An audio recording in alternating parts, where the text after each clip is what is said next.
If you go to the ABANA website, abana.org, under the resources pull down menu you will find the controlled hand forging lessons. If you look at controlled hand forging lesson number 14, bending, you'll see forging a 90-degree bend. The lesson covers forging the 90-degree bend at the anvil. The purpose of my video is to augment that lesson by looking at other methods such as forging it at the vise or forging it at the vise and anvil combined. Here you can see I've got my centre punch mark away from the anvil, and I've made a second mark with chalk so I can just line up those 3 lines when I come out of the fire. I don't have to try and hunt for that centre punch mark. That helps me go to work a little quicker. The pitfalls of dealing with an upset corner are covered in the spring issue of the Hammer's Blow.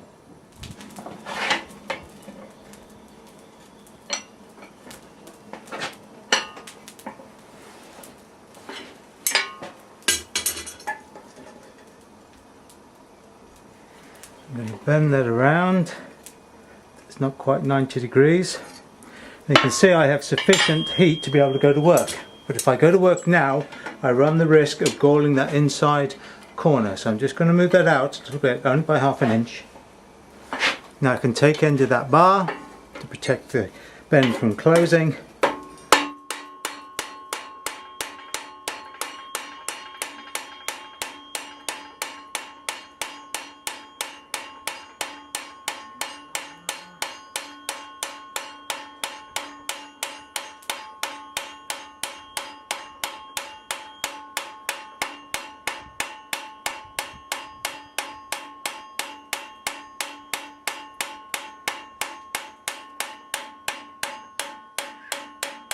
And that should do. I'm going to keep the corner out away from the edge of the anvil, the inside corner away from the edge of the anvil. Take care of the end of the bar, stop the bend from closing, match the hammer, light rapid blows.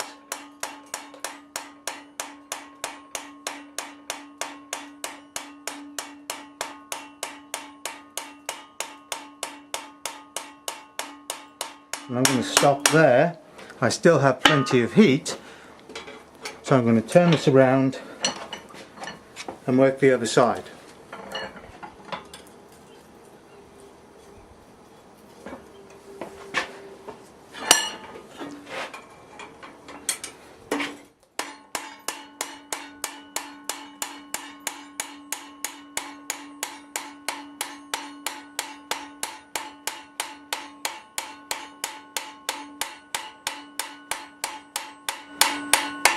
Again, not quite up to the mark. I still have sufficient heat to be able to work.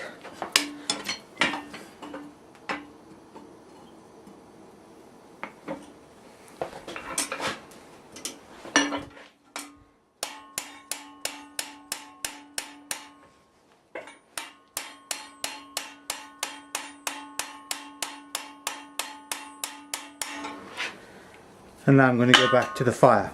Let's have a look at what we've done so far.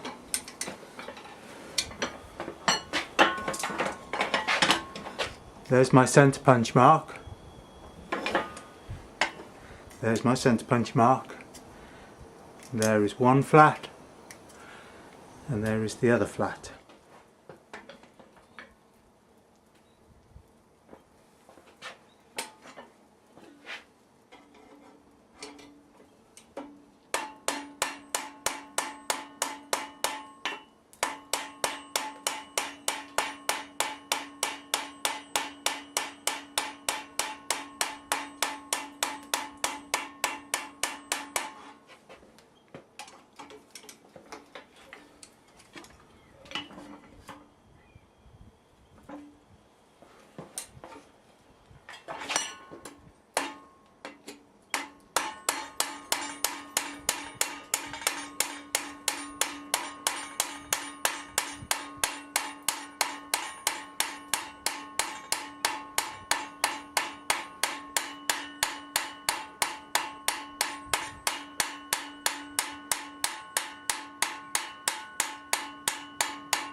So here's the result of our second heat.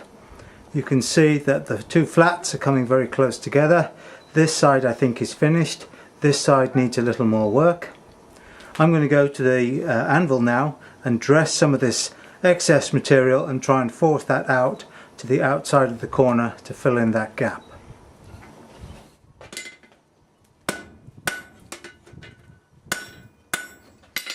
So here we are, the end of our third heat I think it is. Now we can either choose to work here at the anvil, or we can go back to the vise. I'm going to go back to the vise. This is me utilising the last of the heat from dressing the corner at the anvil. I'm just going to work up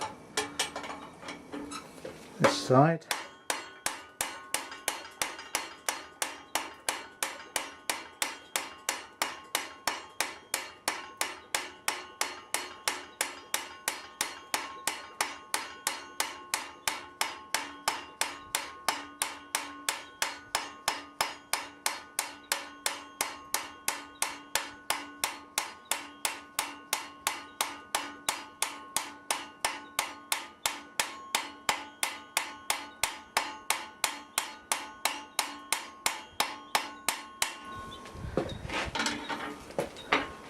Let's see where we're at. So you can see the centre punch mark. I have to close those gaps just a little further, but now I have an excess of material on the outside of the bend due to the upsetting process. So what I think I'm going to do is stop working at the vise, go to the anvil again next time round, dress this upsetting or the swelling, and then work the excess up into the corner at the anvil.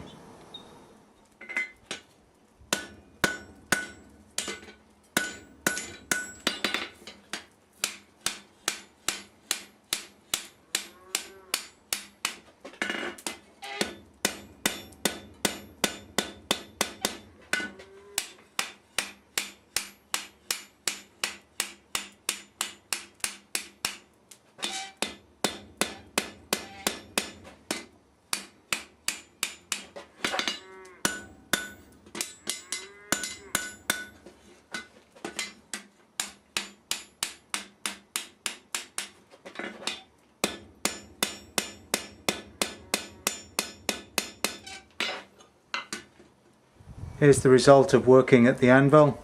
I took the puncture material that was here, pushed it into the corner, and at the same time worked the corner up a little bit.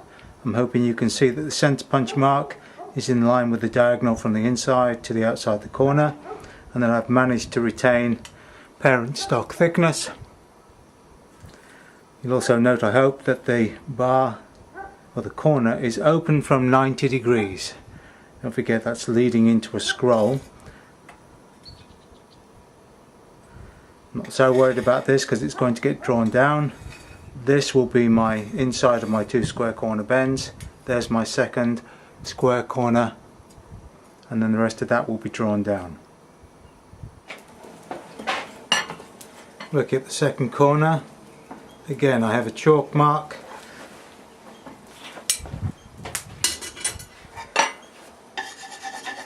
There's my centre punch mark. So now I can just bend that. Again, not to close it fully. Just continue the bend, there we go.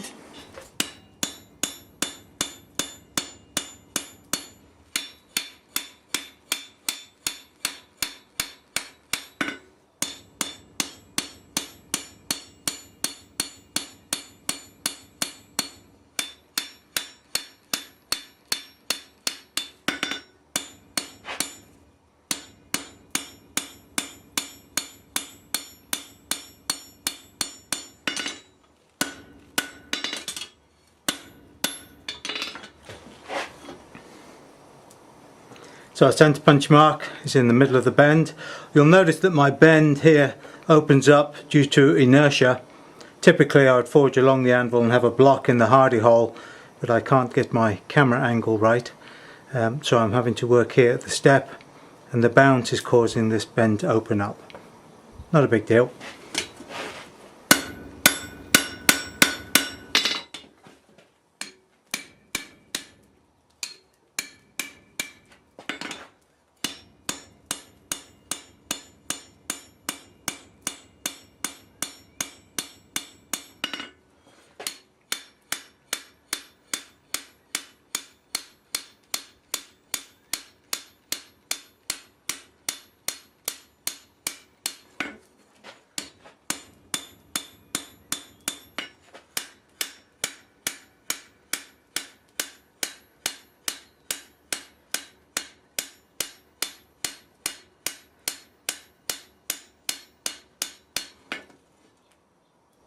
Here's the result of our 2 upset corners.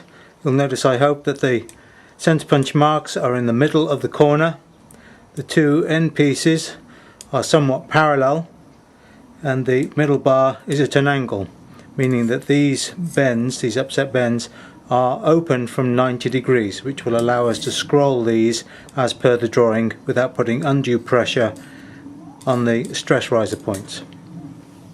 Here's my test piece for my 2 upset square corners, and if I draw my lines across the diagonals here and then measure those,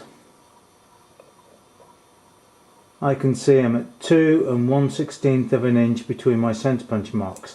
So I lost a 1/16 of an inch between the 2 centre punch marks as a result of doing this forging. So what I'm going to do is increase the gap between those centre punch marks by that 1/16.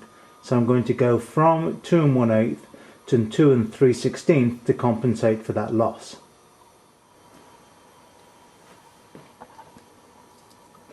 Once you've completed the 2 upset square corners, you're going to put a slight taper on the bar here and scarf the end ready to do the forge weld. You can see, I hope, from the bottom of the datum here that we had at the bottom of the leaf out to my corner here, my far corner, I have at the moment 10.5 inches. So I need to extend this whole taper leaf assembly when welded by another 1 1/4 inches. So don't spend a lot of time with the taper here, don't overly thin that. Get the weld first, then we'll concentrate on drawing the taper. The reason for doing the taper now is if you do it till later, that delicate leaf is going to be in the fire more than it has to be.